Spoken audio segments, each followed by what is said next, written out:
Have you found the keys to unlock your best trip? On a Trafalgar tour, you unlock more than just the world.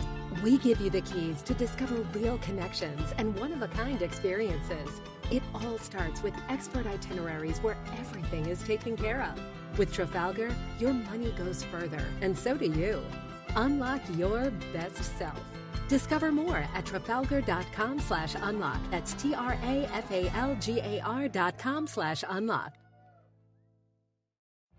Every day, we rise, challenging ourselves to work for what we believe in. At U.S. Border Patrol, protecting our borders is more than a job. It's a calling. Agents answer the call, working together to keep our country and communities safe. If you're ready for a new mission, join U.S. Border Patrol and go beyond. Learn more at cbp.gov/careers.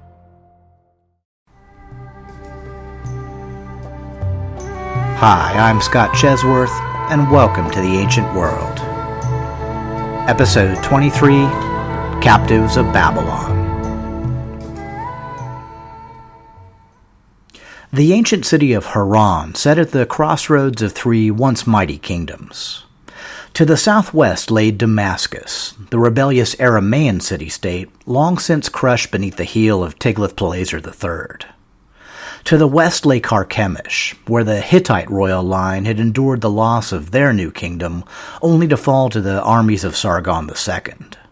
And far to the southeast, beyond the plains of the Middle Tigris, lay the ruins of Nineveh, blotted from the earth in retribution for Assyria's countless crimes.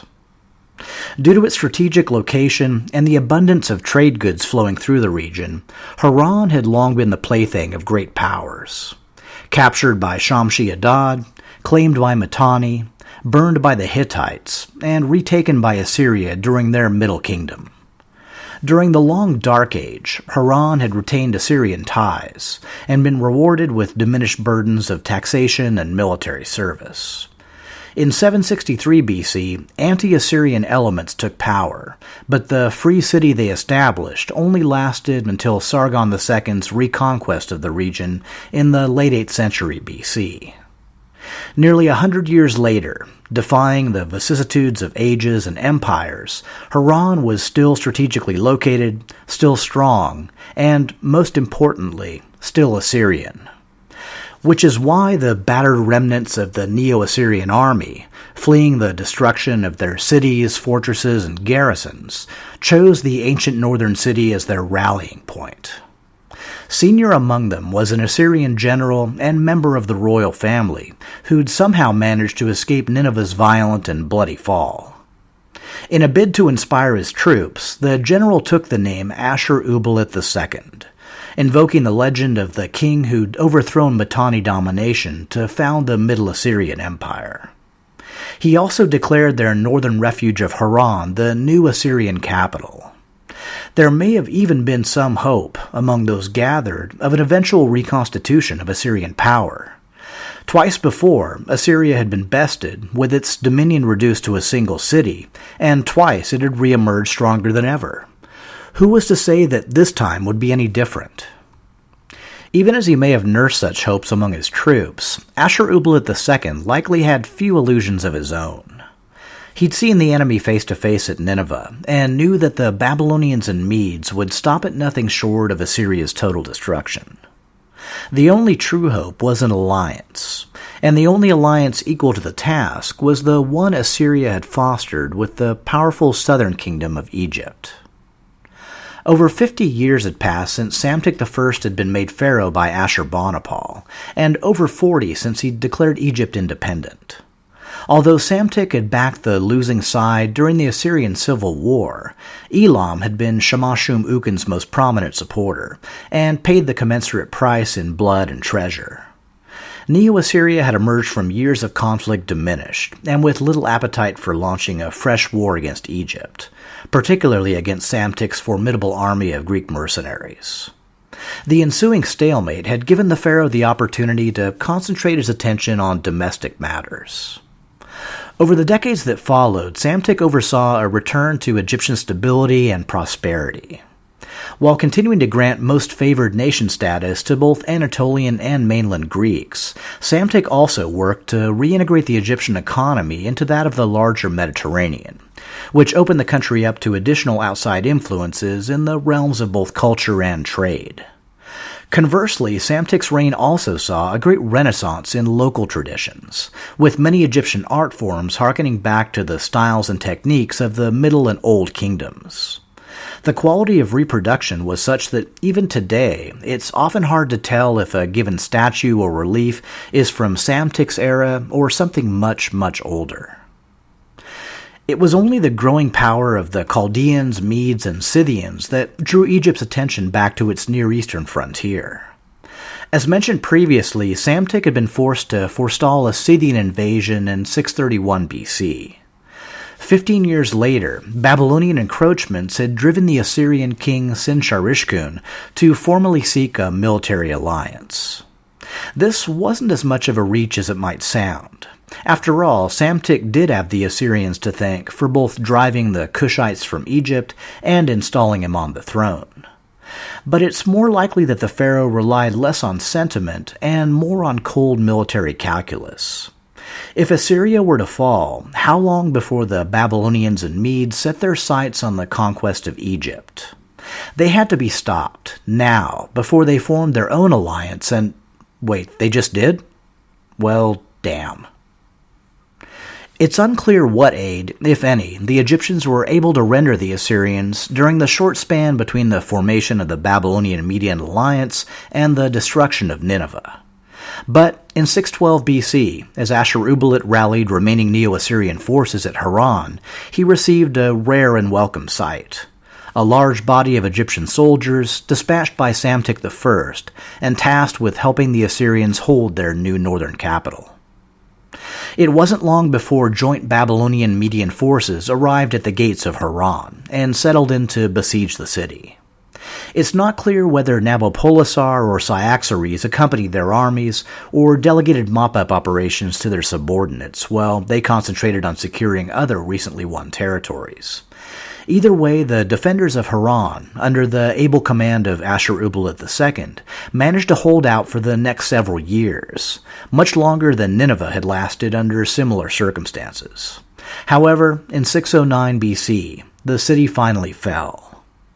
Haran's capture was apparently less sudden, less overwhelming, and less devastating than Nineveh's had been, and much of the Assyrian army, including Ashur-uballit II, managed to escape in the general confusion and take refuge beyond the Euphrates. By the time word of Haran's fall reached the royal palace at Sais, a new pharaoh sat on the Egyptian throne. After 54 years of rule, Psamtik I had finally died, and been succeeded by his son, Necho II, in 610 BC. His father must have impressed upon him that Egypt's future was linked with Assyria's survival, because, upon hearing the fate of Haran, the new pharaoh immediately set off northward at the head of a large army of Greek mercenaries.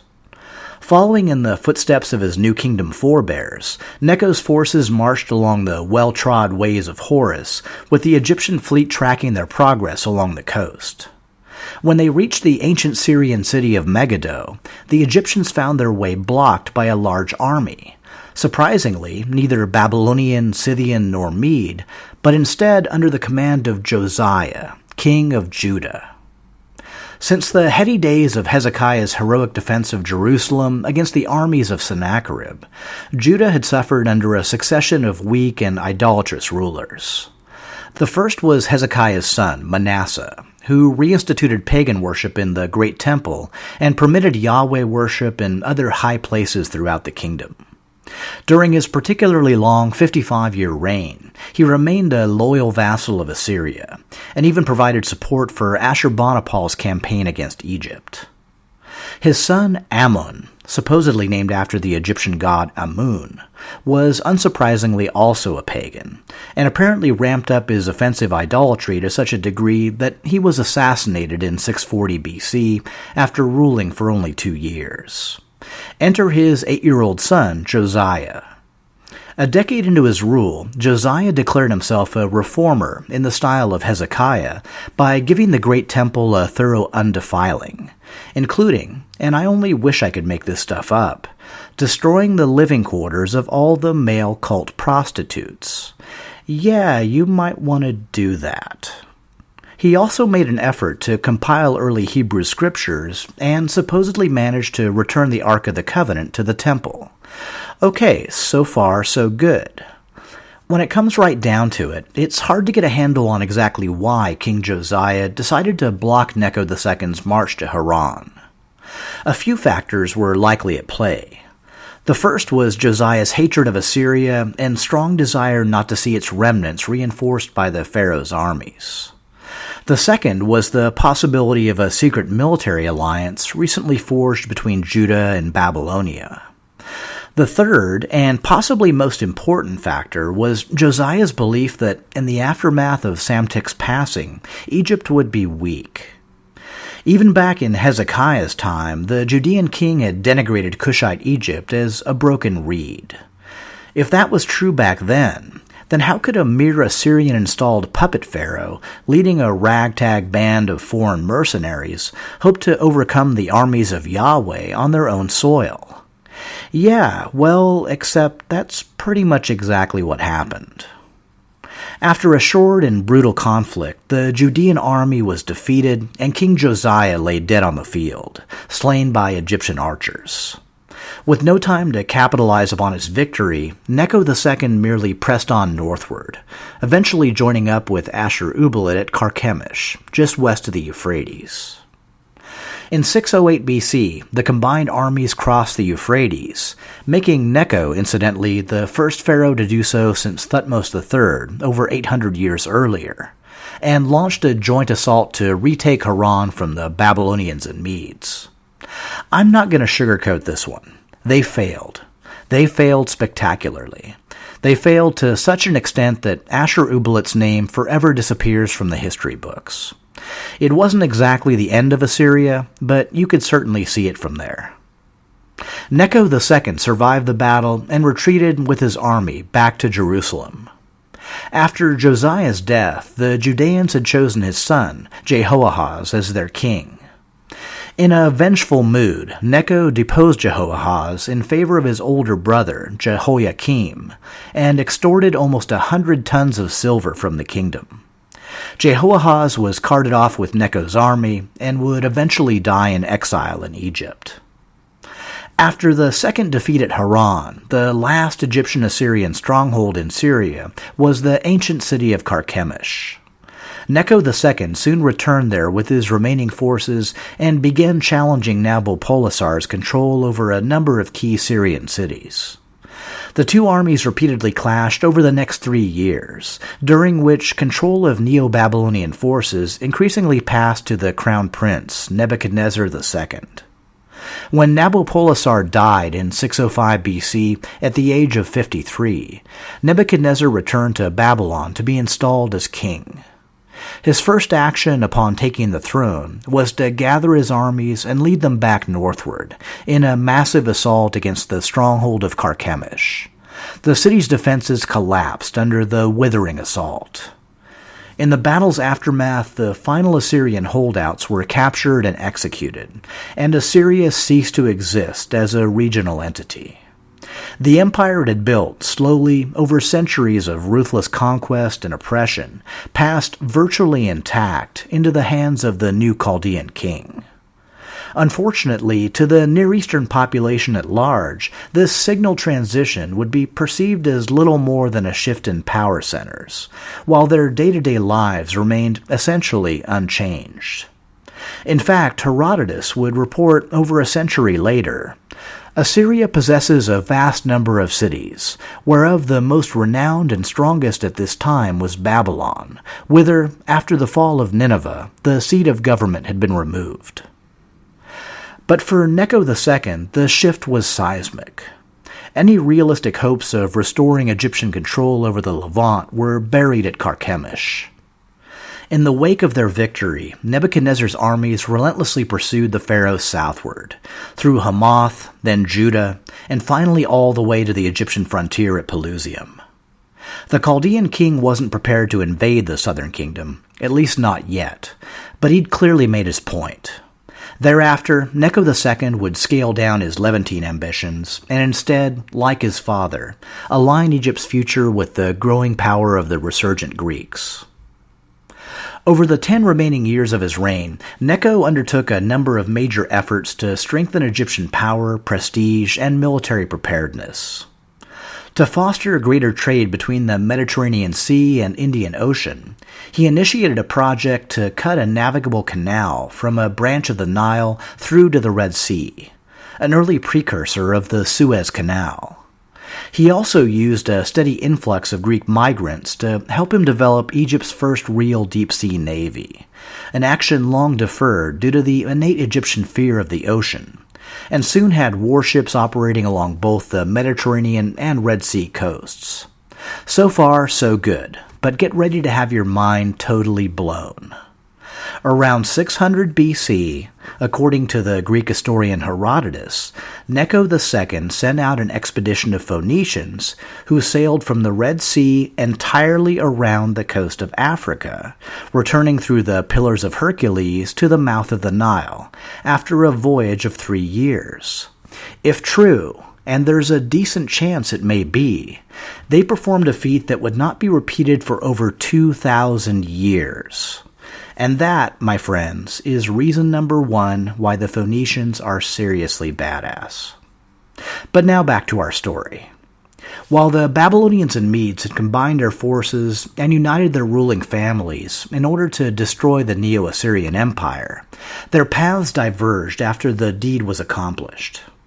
The two powers would never come into direct conflict, and generally kept to their respective spheres of influence: northern Mesopotamia, Anatolia, and the Zagros for the Medes, and everything else to Babylon.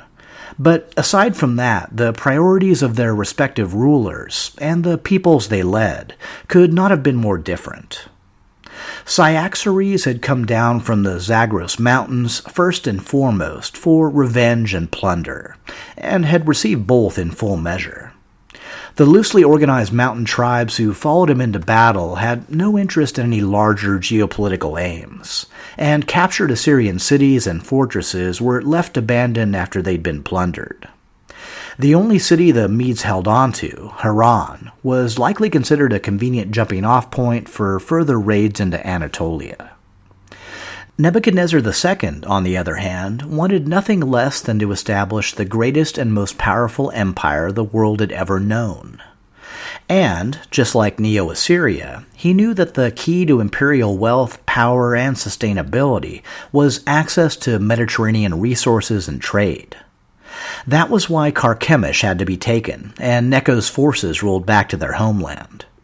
For Babylon to endure, any fantasies of restoring a greater Egypt and the Levant must be nipped in the bud. Unfortunately for the Chaldean king, the Egyptians were not his only obstacle.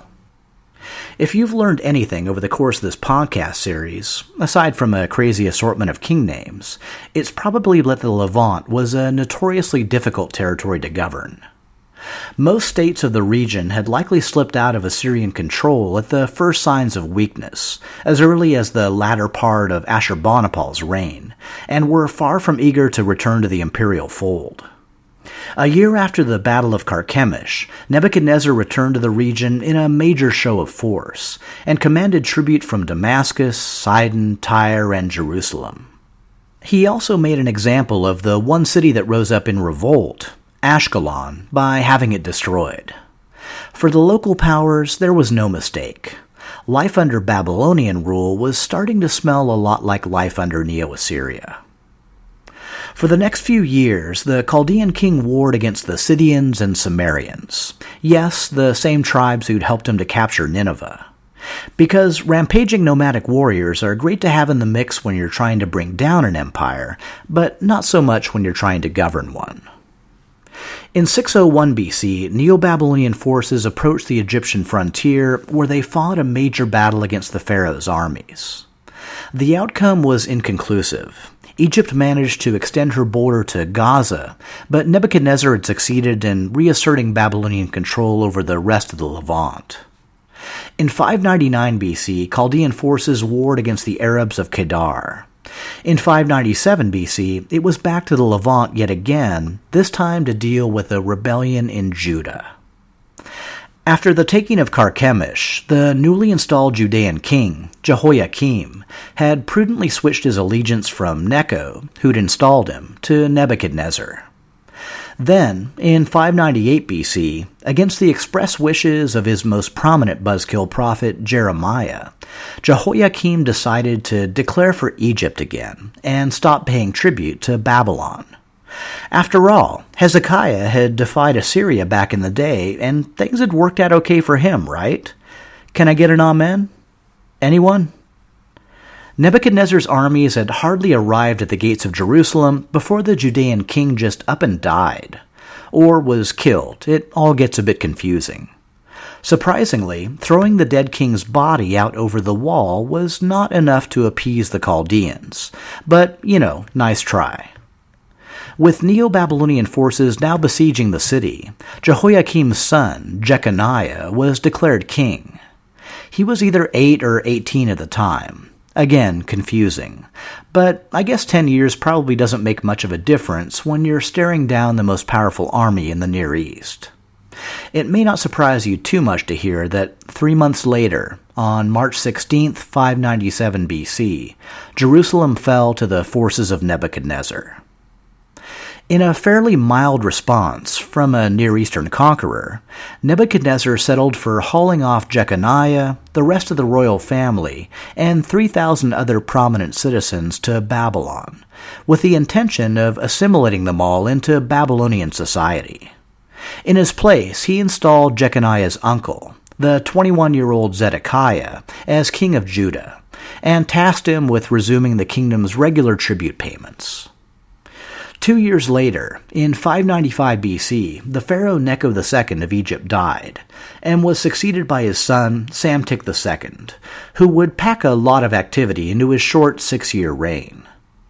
In 592 BC, Psamtik led Egyptian forces into Nubia, marching as far as the Third Cataract and sacking the Kushite capital of Napata.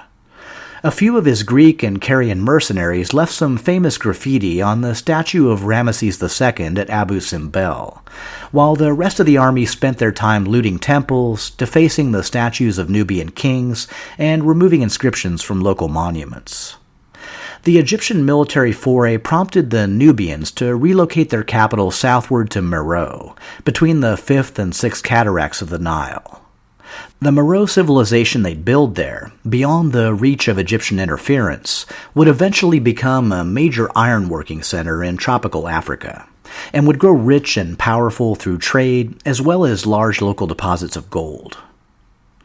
The following year, in apparent coordination, Psamtik II led Egyptian forces into the Levant, while King Zedekiah of Judah, you guessed it, declared independence from Babylonia.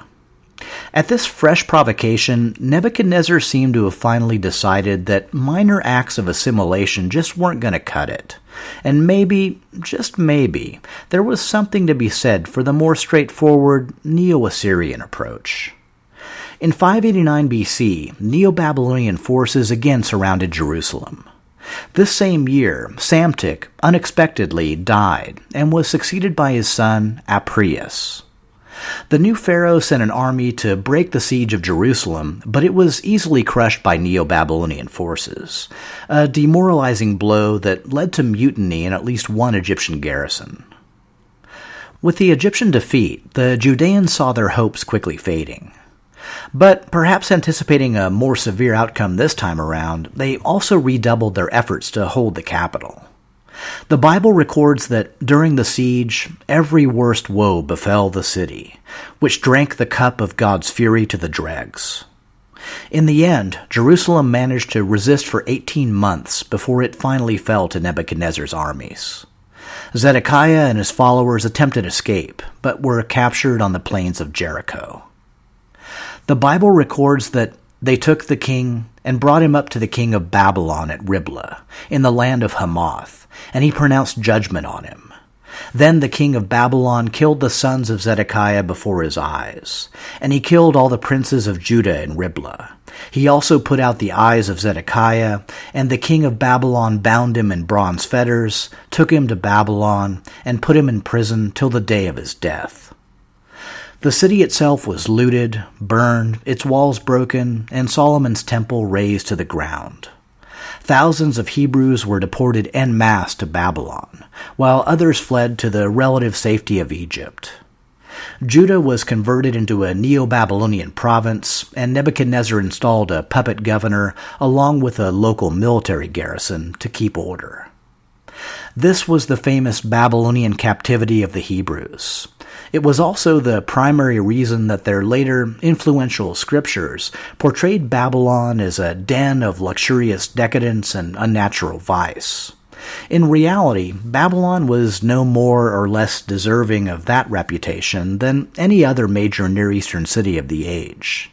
Still, the whole affair was executed with a casual brutality that would have made the Neo-Assyrians proud, and once again put the region on notice that, in terms of reprisals for disobedience, the new boss had much in common with the old boss.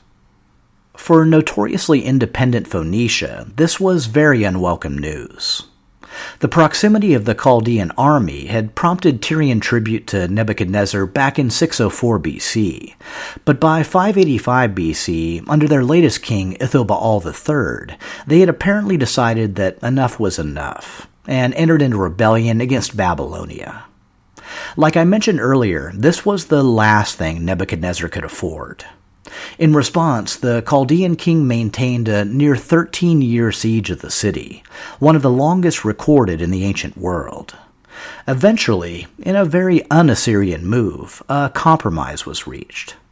Tyre was forced to formally accept Babylonian authority, the rebellious king was deposed, and a new puppet king named Baal III was placed on the Tyrian throne.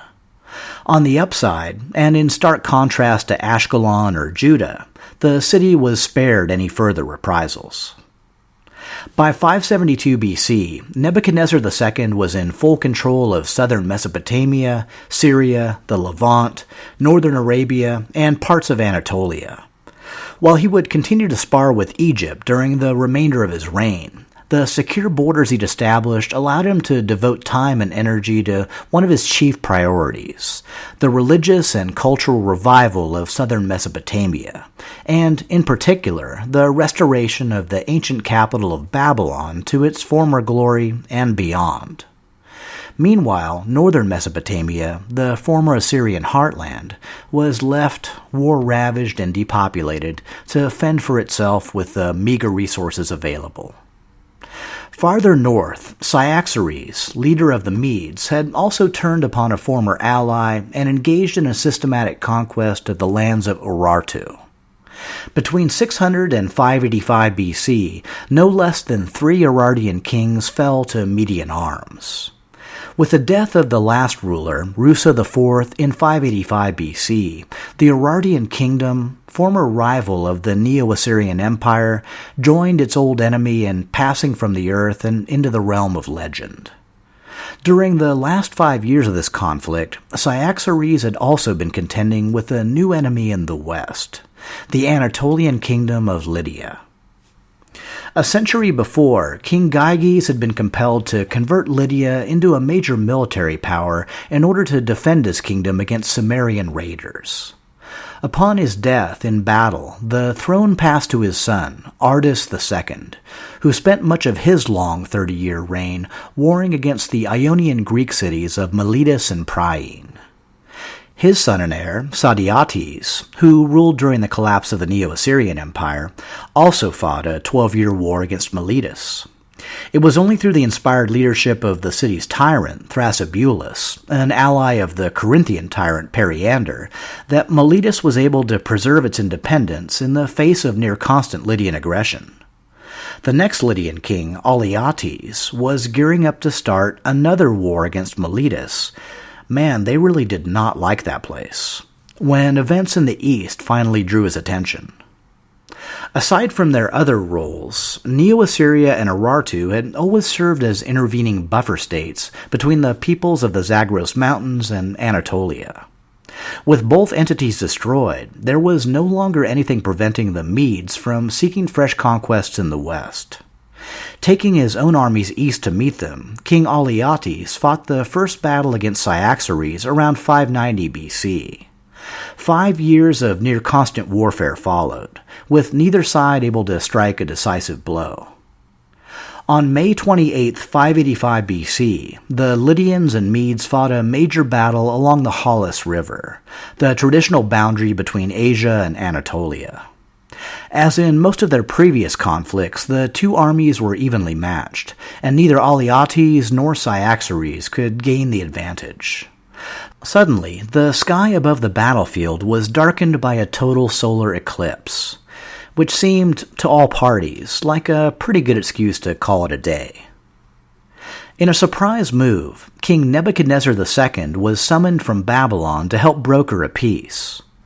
I'm not sure he could be considered an impartial arbiter, since Cyaxares was, well, his father-in-law, and had also just helped him destroy the Neo-Assyrian Empire.